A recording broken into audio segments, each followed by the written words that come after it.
think we're good to go. I'm not sure. Good morning, everyone. Welcome back to another episode of Rants About Tech Live. Number 236. Good morning, everybody. I'm your host, Rod, here in sunny Philadelphia, here with some of my good friends in the chat. I appreciate you guys for being here. Sorry for the interruption this morning. It was a bit glitchy. I had to disconnect the internet, reconnect it. We're good to go. So, trying a new lighting thing for the morning, too. See if it helps. Thank you all for being here. We got a few things to talk about. Like I said, this is Rants About Tech Live, where we talk about today's tech news, talk about today's eInk news, and random stuff along the way. If you guys have anything you want to talk about, throw it in the chat. We're pretty chat friendly here. Yesterday was a weird chat friendly day. We did a poll yesterday. I'm telling you, it was crazy. We didn't think, or at least I didn't think Breaking Bad would get taken down by anything, but it lost to House of Cards, of all things. Who knew? Let's talk about the holidays for today. We got National Choreographers Day. National Choreographers Day today. What if choreographers brought us? They brought us J-Lo. And if you remember, what did J-Lo bring us? Huh? You guys remember what J-Lo brought us? J-Lo brought us a few things. But the most important and pertinent thing to us in a tech show would be J-Lo single-handedly brought us Google Pictures, Google Images. You don't remember? I don't know what year that was. What year was that? There was a year J-Lo wore a dress. The year J-Lo invented Google Images. Let's see what year that was. They don't even say what year. Oh, wow. Oh, here we go. 2001. No, 2000. It was 2000. So in 2000 Grammy Awards, J-Lo wore this green dress, and everybody wanted to know what dress that was and see the pictures of her and the dress. Google had to create Google Images because of that. So let's take that full circle, okay? It's National Choreographers Day. One of the choreographers, she's a choreographer, J-Lo. She did choreography in her day. And from J-Lo brought us Google Images. So, hooray, choreographers. Okay, we'll move on. What else we got today? National Word Nerd Day. We're all nerds here. And by default, if you're a nerd, I think you're a word nerd as well. That's irrelevant. We might have to strike that from the list. National Quitters Day. We'll leave that right where it's at. Okay, moving on. What else we got today, you guys? Let's talk about the random stuff we got today. Oh, go into the chat before we hit to the random news. Seems okay now. Let's go. We got a meeting at 11 that I have to hop off early for. Oh, Dr. Link. Okay, no doubt. We're going to be gone at 11. It's an hour-long show. Dr. Link's got somewhere to be. We can't meander here today. All right, so randos. Oral GLP-1 drugs.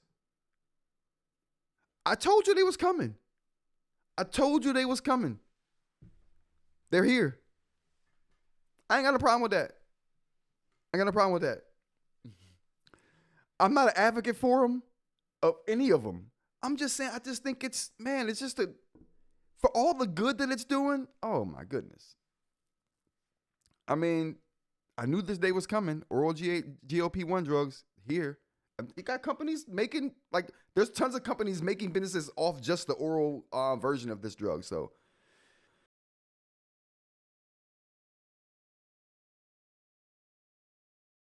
I lost yesterday. I think we talked about that already, and that was heartbreaking.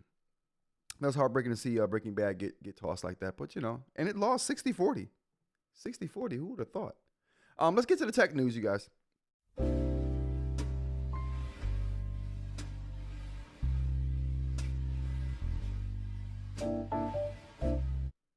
You know what? Before we get to the tech news, look at this view right here.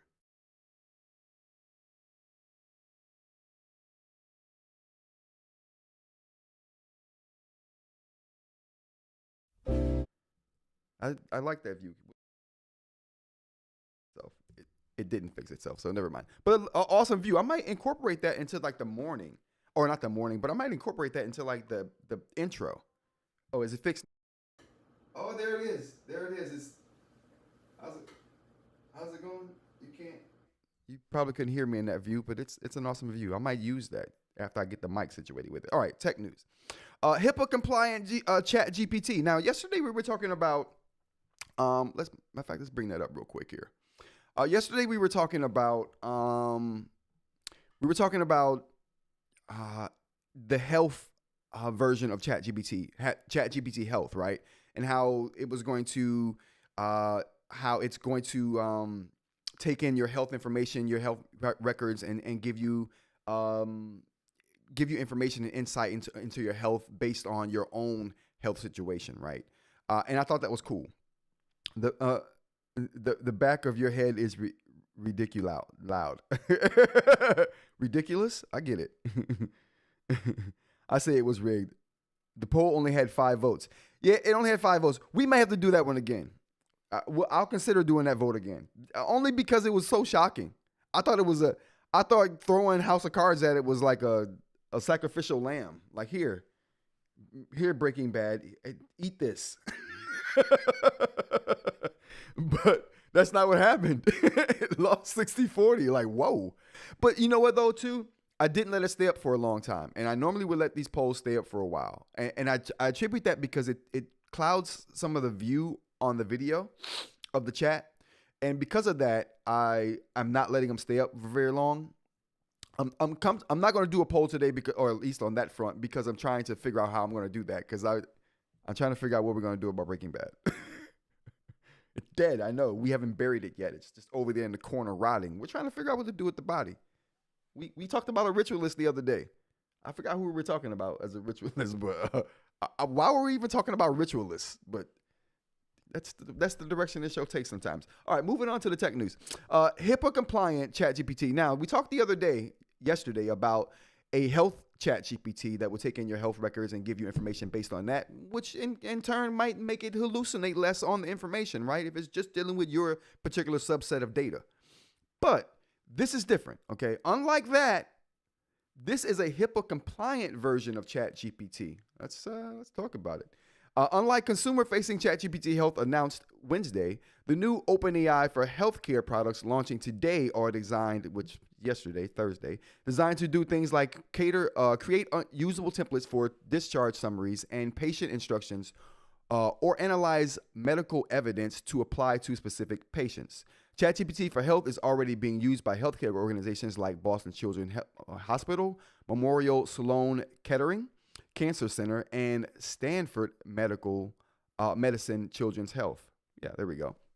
So it's already being used by these places. But like I said, the HIPAA-compliant version is something different. Now, that begs the question, like someone in the comments said down here, whatever level of compliance this has, which we don't know what level of compliance it has, which is what my next question would have been, it certainly signals that the other health products have 0. So I'm inclined to take that approach to this. This only says to me, it doesn't say anything, because HIPAA compliance doesn't mean much. Like, to what level are we talking? And who HIPAA certified? Like to what degree?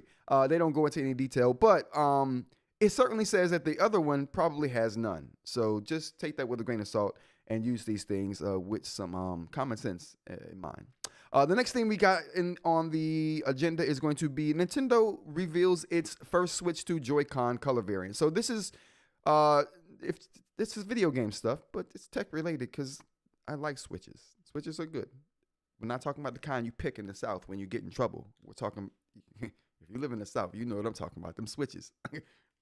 No one wants that. But we're talking about the Nintendo kind. And a new color variant here. Let's take a look at these while I go over the details. Nintendo has unveiled the first color variants for the Switch 2 Joy-Cons in light purple and light green, set to arrive on February 12th alongside Mario Tennis Forever. The new controllers are now on pre-order for $100 and include matching wrist straps. Other than the colorway, these are standard Joy-Con 2 controllers with motion controls and HD rumble, along with the C button and game chat and the mouse controls for compatible games. Let me show this video down here because that's almost relevant to what we're going to talk about too. Where's the video? Oh, there it is. Okay. Along with the Joy-Con 2 controllers, Nintendo released a lengthy gameplay video for Mario Tennis Forever, also set to arrive on February 12th. It details some of the key gameplay features like fever shots and ice racket, and moves like slides and dives. So this is all happening together. They're marketing the Joy-Cons with this particular game right here, this explains a lot, actually. This explains why we don't have, we do have tennis on the Switch Golf, or Switch Sports. Never mind. This will probably be even more fun, okay? This will probably be even more fun. It's just something, as much as me and Amy play tennis and love it, this is probably a no-brainer for us. Oh, we don't have the Switch 2. We have the original. Oh, my God. Okay. This is going to be a no-brainer for me at some point. Okay, this looks like fun. I love playing the Switch tennis version or Switch Sports version of tennis, and this looks to be even more fun. Like I said, I want this. I definitely want this.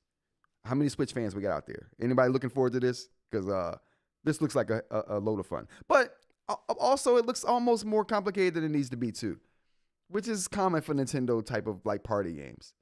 And I think this is going to be more party than tennis. You know what I mean? Who knows? We'll see. Having the Switch news. Yeah, absolutely. Happy Friday, She Ain't. Let's go on to something else here. What do we got? Google announces. Well, can we pause that? There we go. Google announces AI overviews in Gmail search, experimental AI organized inbox. Let's go ahead and talk about that.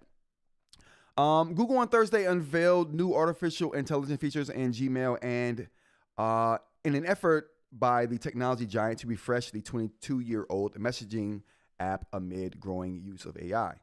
The advancements include helping users write messages, finding information buried in email inboxes, and delivering daily to-do lists. Gmail's new AI features initially will only be available in English within the US. Some features will be accessible to all users free of charge, while others require G1 Ultra and Pro subscriptions.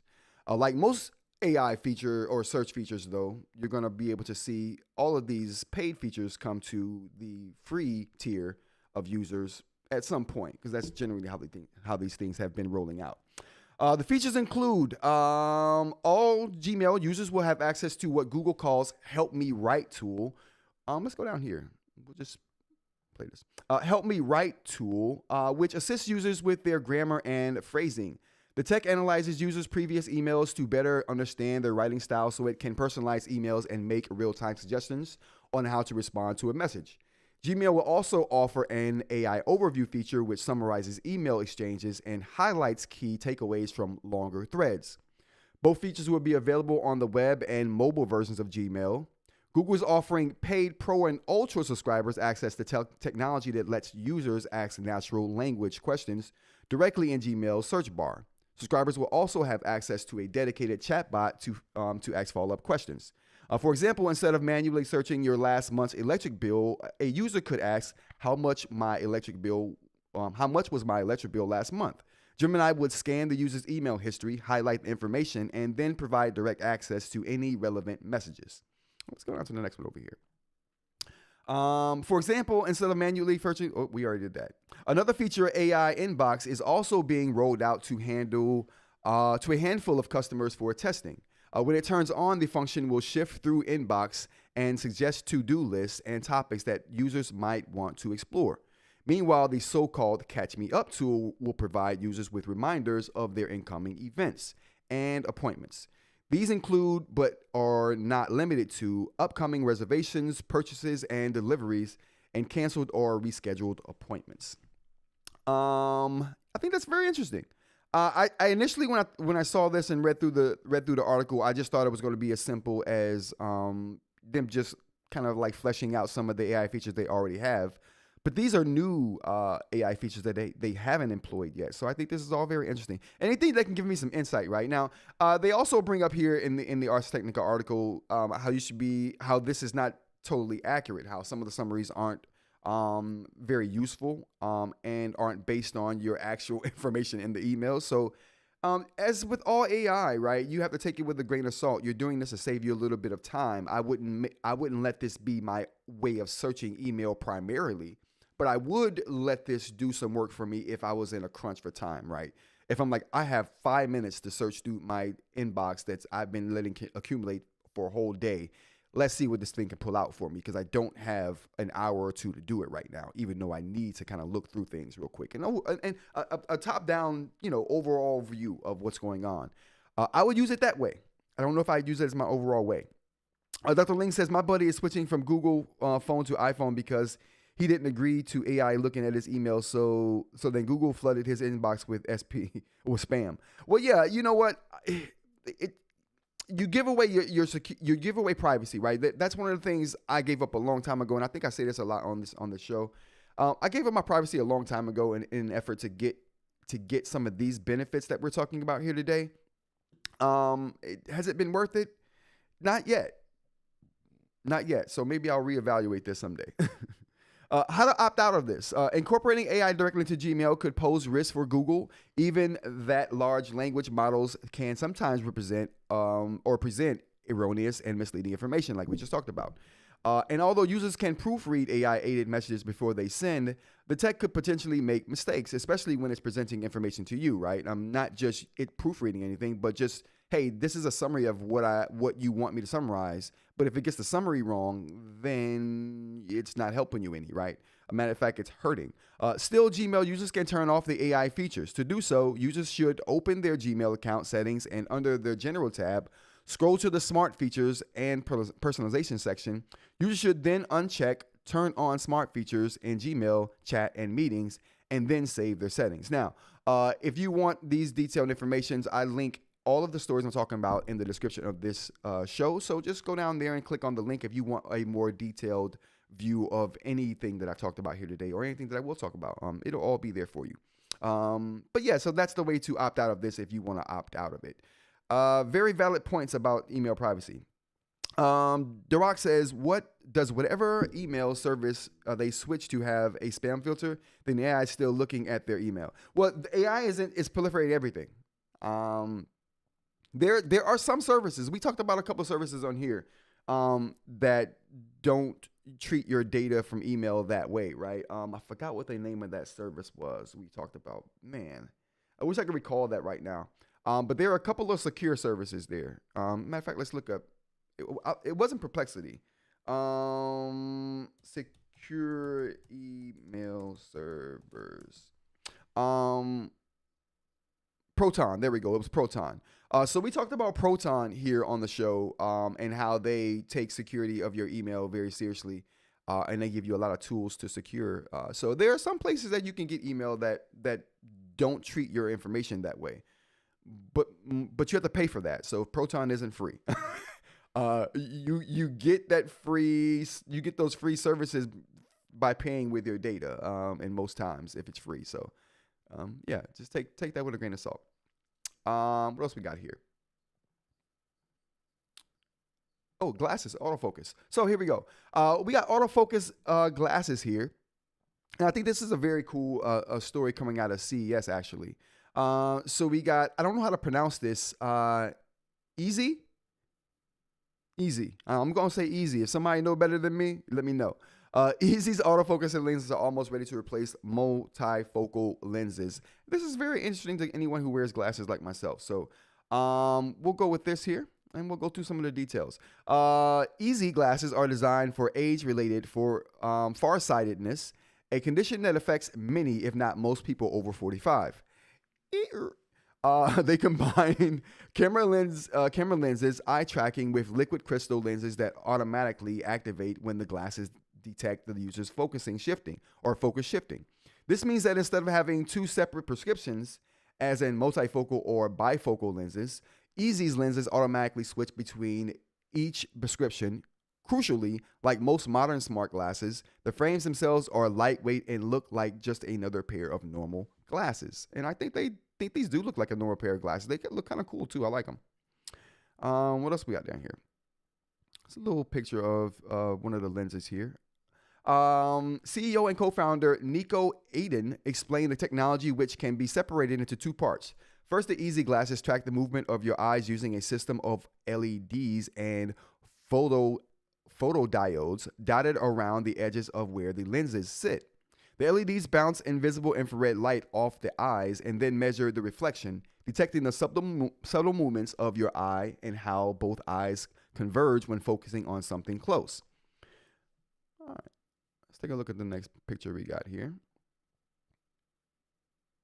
I think they're giving you a view of what it looks like through the lens and without the lens here. Most of the technology includes memory, sensors, driving electronics, and eye tracker is in the front frame of the glasses and part of the frame closest to the hinge. The Easy prototype apparently uses batteries similar to the size of those found in AirPods, which gives some sense to the size and weight of tech being used. The charging port is integrated into the glasses' left arm hinge. Naturally, this does mean that they can't be worn while charging, which is a bummer, or maybe not, because I can't wear my smart glasses that I'm wearing now while they're being charged, so never mind. Easy says that a single charge should cover a whole day's usage, though, so no problems there. What else we got here next on the picture front? Autofocus lenses could eliminate the need for multiple pairs of glasses, which such as bifocals and progressives. Even if the glasses were to run out of power, they'd still function as a pair of traditional specs with their standard prescription, just lacking the nearsighted boost. Easy sensor sensitivity is also offered insight into their health conditions. Well, no, here we go. Easy sensor sensitivity can also offer insight into their health conditions, detect eye dryness, estimate attentiveness, and by tracking where you'd be looking. So this tracks more than just your ability to focus on something, and it's tracking for more than just its ability to help you focus on something. It's tracking other conditions of your eye and how it affects your overall condition as well, which I think is very interesting. Like if it's collecting data, why not collect data and then formulate it into something that can be useful? And I think that that's what they're doing here. According to Aiden, blink rate changes with focus, daydreaming, and anxiety, and all that generates data that can be shown in the companion app. Now that's cool. So it's not only going to track this information, but also show you this information as well. Hypothetically, the product could even potentially adapt prescriptions dynamically, going beyond the simple vision correction of Gen 1. For example, it could offer stronger correction as the eye gets fatigued throughout the day. Now that is awesome as well. I think this is great, very great. Like this is very awesome, I think. Dr. Link says tech getting this small is nuts. Yes, it is. I posted Veritasium video in the Discord about how microchips are made. It's insane balls. I know I'm reading that wrong. I get the gist though. Recently prescribed progressive lenses, and they're not good for peripheral vision. These kinds of smart glasses look so much better, especially if they're dynamically adjusting, right, Duroc? I mean, I think this is going to be infinitely helpful for people, especially if you don't want to rock bifocals. You know what I'm saying? This is going to be a glass that's going to give you bifocal kind of coverage and better, right, from the peripherals, like Duroc was just saying. Because it's tracking where your focal point is. Bringing tech to functional things and making it great. I think this is awesome. An awesome use of tech in glasses, right? Smart glasses being used for something above and beyond just AI-driven information, but being useful in a way that helps you do more than what you've been able to do in a way that you haven't been able to do it. I think this is great. All right, moving on. YouTube rolls out a new search update that actually makes sense. Let's go over some of the details here. Google's video platform rolls out some updates to its advanced search today, and I think one that might really stand out is its ability to filter shorts, and that's my main focus here. I don't know about you guys, but shorts are getting crazy on every platform, and you don't know what's AI and what's not, and it's like I'm getting fed AI slop when I don't want it. So I'm just trying to stay away from a whole bunch of shorts that I otherwise, would get fed, and this is going to help with that, hopefully. Shorts are now treated as their own content type. That means you can exclude those quick 3-minute or less clips from your search results. And honestly, I'm pretty happy about that. With AI-generated videos being more common, the ability to filter out shorts feels like a timely and welcome addition, says the writer of this article. Other tweaks include a couple of renamed features in advanced search. For starters, sort by is now called prioritize, and view count has been replaced with popularity. The switch to popularity isn't just a new label, though. It means YouTube can now consider things like watch time alongside view count, giving a better sense of how much a video is actually being engaged with by its viewers. So I think that's all very welcome. Anything you can do to give me better search from the search giant is good. I think that's great. Next up, we have Kindle is losing one of its features from Microsoft. So let's talk about that. Kindle seems to be losing features left and right. Somebody tell Amazon to stop it before they don't have any features left. Amazon's Kindle devices are made for reading ebooks, but you can read other kinds of documents on them as well. There are currently a number of ways to send your documents to a Kindle, but next month there'll be one less. Good eReader spotted that Microsoft has updated its documentation around its send documents to Kindle from Microsoft Word feature to show that starting February 9th, the feature is going away all cross platforms. I don't know what that means, but basically the feature is going away. You won't be able to send things from Microsoft to Kindle using that cross feature or cross platform app. The option to send documents from Word to Kindle was exclusive to Microsoft 365 subscribers, though, so you would have had to have that subscription for this to be a thing anyway. Neither Microsoft nor Amazon has shared why the integration is being depreciated, but given the numerous ways to get documents onto Kindle devices, the change won't have much impact for many users. In its update documentation, Microsoft recommends using Amazon's official Send to Kindle website to send any documents to your Kindle. So that is another option that's available to you if you want that functionality. But natively on the device, yeah, that's going away. Aaron saying that sucks. That's one of the best tools. Yeah. The Rock says, spoiler, electric doesn't flow through the wire. The electric field flows outside the wire. What the hell, The Rock? Elaborate. I take any news from Good eReader with a grain of salt. True. You know what? To be honest with you, I saw Good eReader's article on that, and I was like, I want to find a second source. Could not find a second source. The only source was Good eReader. I found 2 other articles other than this one, and they both cited Good eReader. So I'm like, okay, I guess this is one of the Good eReader things. Okay, but moving on. Another bit of Microsoft news to ruminate on is, and it's a bit of good news. Microsoft is making a big change to web links and how it integrates those into its documents. Let's take a look. Microsoft Word is rolling out a small quality life of change update that fundamentally changes how you add hyperlinks to your documents. This update, which is already available in Word for the web, lets you instantly turn selected text into a link simply by pasting the URL directly over it. Previously, if you wanted to link a phrase like our new report, you had to highlight the text, right-click, select the link option, copy your URL, paste it onto the dedicated dialog box, and then click OK. That's a lot. You guys know how I don't like multi-step things. Give me 1 step, maybe 2 at most, and we're good to go. That is minimal of 4 distinct actions just to enable one URL. Alternatively, you could use the shortcuts Control-K and Command-K while in the shortcut, Command-K. While the shortcut is faster than the right-click menu, it still feels clunky compared to apps like Slack or Discord, in my opinion. Now the entire process has been streamlined into one incredibly fluid step. And you know I like one incredibly fluid step, okay? Y'all know I like that. Let's talk about it. All you need to do is copy the URL you want to use from your browser or clipboard. Then in your Word document, you can select the text you want to hyperlink.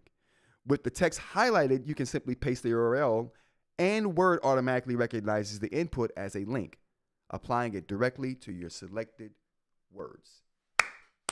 Applause, okay? Applause, Microsoft. You guys deserve it, okay? You deserve these applause. Taking a 4-step procedure, making it one, you're doing.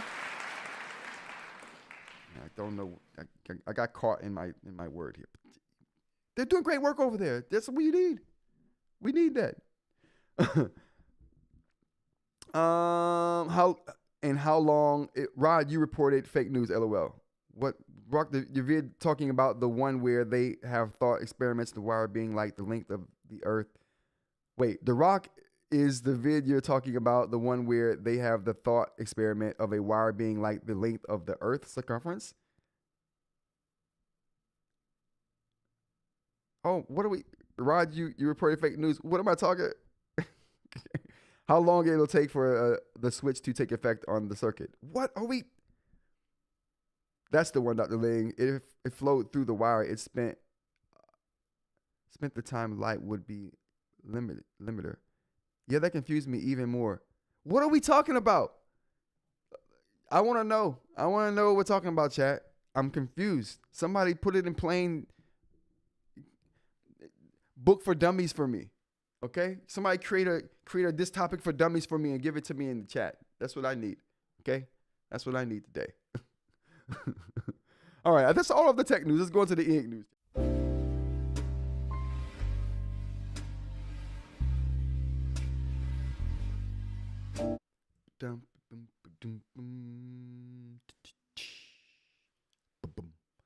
I'm liking this light over here. It's a nice little subtle glow on this side of my face. It's giving a little glow.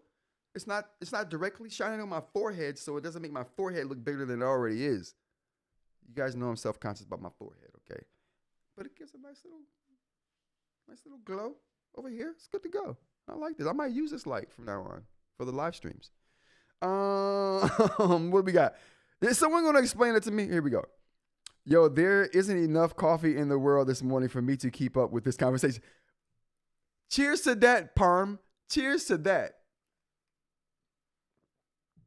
They have got me so lost. Listen, I always say my chat is way smarter than me. This is evidence of that. Y'all got to stop thinking I'm smart as you guys. I'm not. I'm just opinionated. And sometimes I'm right. So, 50-50.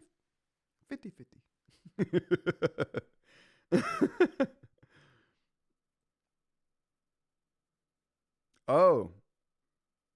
I'll be even more confused. Yeah, okay, cool. All right. You know what, The Rock and Dr. Ling, I appreciate y'all letting me know. I would just be more confused because that lets me know I can go on with the show and moving on with the show. All right, let's get to the eInk news real quick before Dr. Ling got to get out of here. We got 15 minutes. What do we got? Aaron Ceramic Nib Pro Review. No, I'm sorry. It wasn't the. No, it's the Pen Plus One ceramic test. Now, I watched this video here. Oh, snap. What the hell just happened here?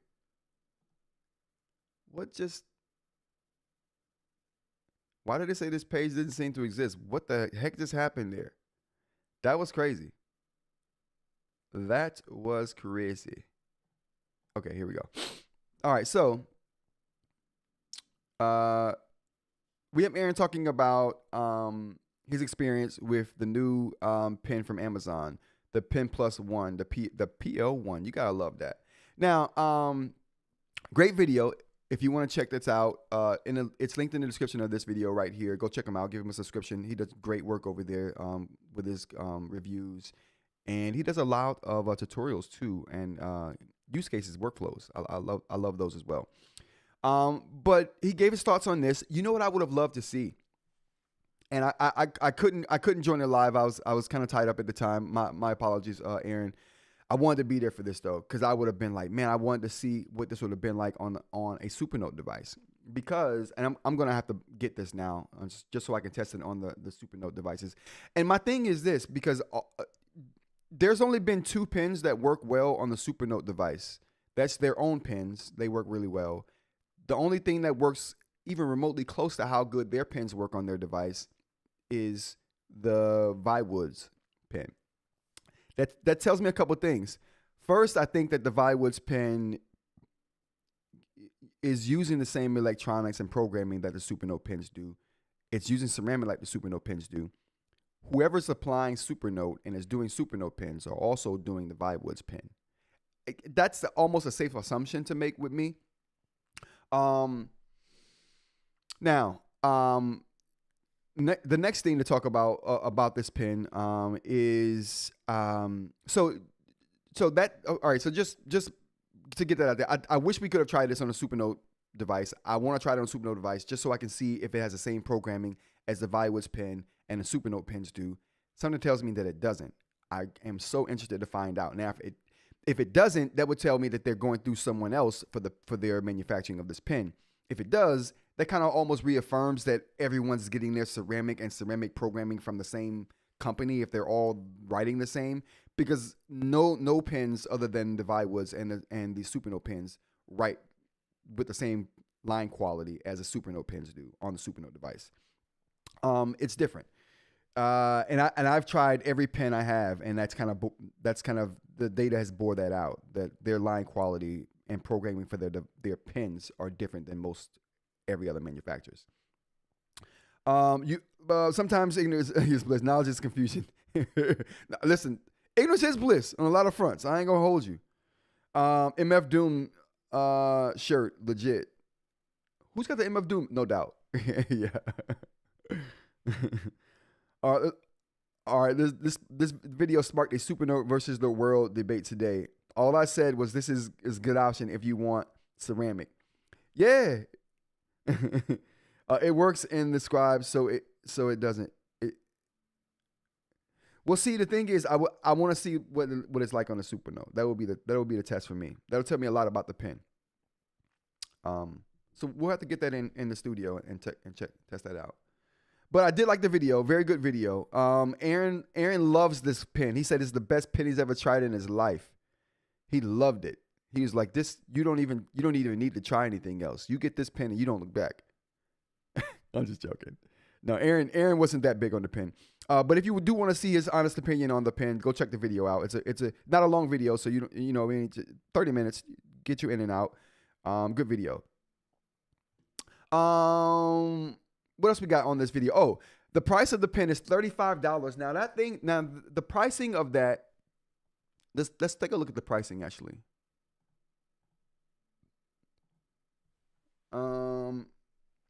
What is that pen called? What was it called again? Oh, I forgot what the name of that pen was now.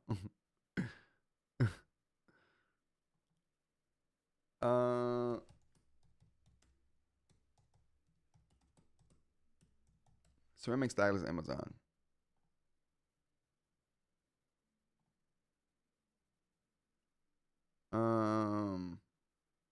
There we go. Okay, so this is it right here. So $35. Now, this is another thing that tells me that this is not going to write as good as a Supernote and Viwoods pen on the Supernote devices. One of the things another reason I think that is because the $35 price tag. Viwoods,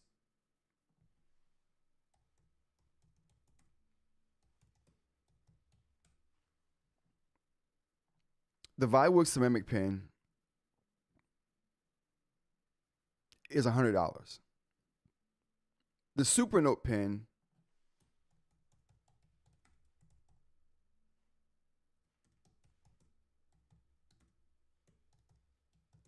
the Supernote stylus, I mean, the cheapest one is $65. Right. And then, you got the Vista, the big boy for $100 right here. I love that pen. That pen's great. The Heart of Metal is good. This one right here, this was good. This is better. Way better. The Click pen, though, probably the best standard pen you can get. I don't care what nib you got. This is probably the best. Anyway, those prices, right, tell me that this is not made by the same people who make these two. I think these are made by or at least programmed to some degree, and innards probably are the same because they write exactly the same, and they're the only two that write that way. This right here, if it writes the same way as these two, which I gotta find out, if it writes the same as those two, that tells me that maybe they aren't made by the same people. Okay. But the price tells me that it's not gonna be on the same level as those other two pens. I want to be wrong about that though. We'll get it in and test it. What was the gist of the Supernote war? It writes good. Well, I mean, it's ceramic, so it's gonna feel good. But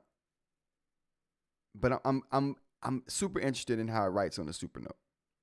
That would tell me a lot. Is there a button on this thing? Do we got a button on this thing, or is this no button? Huh? No eraser?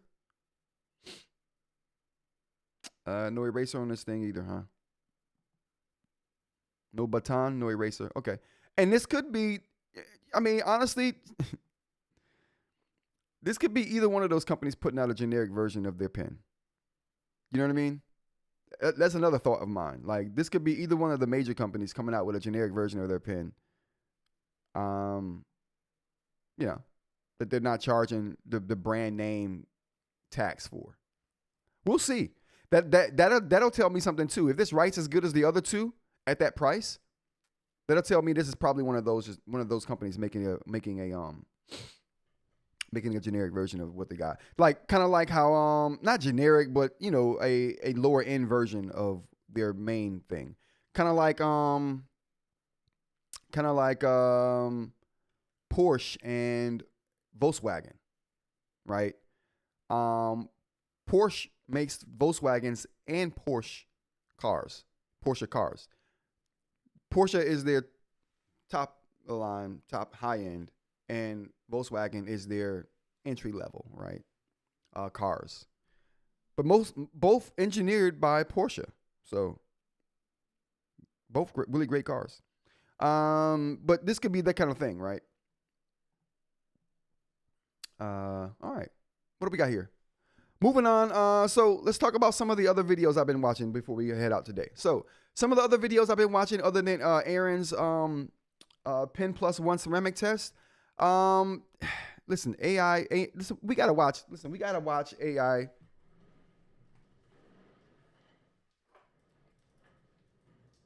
cannot we can't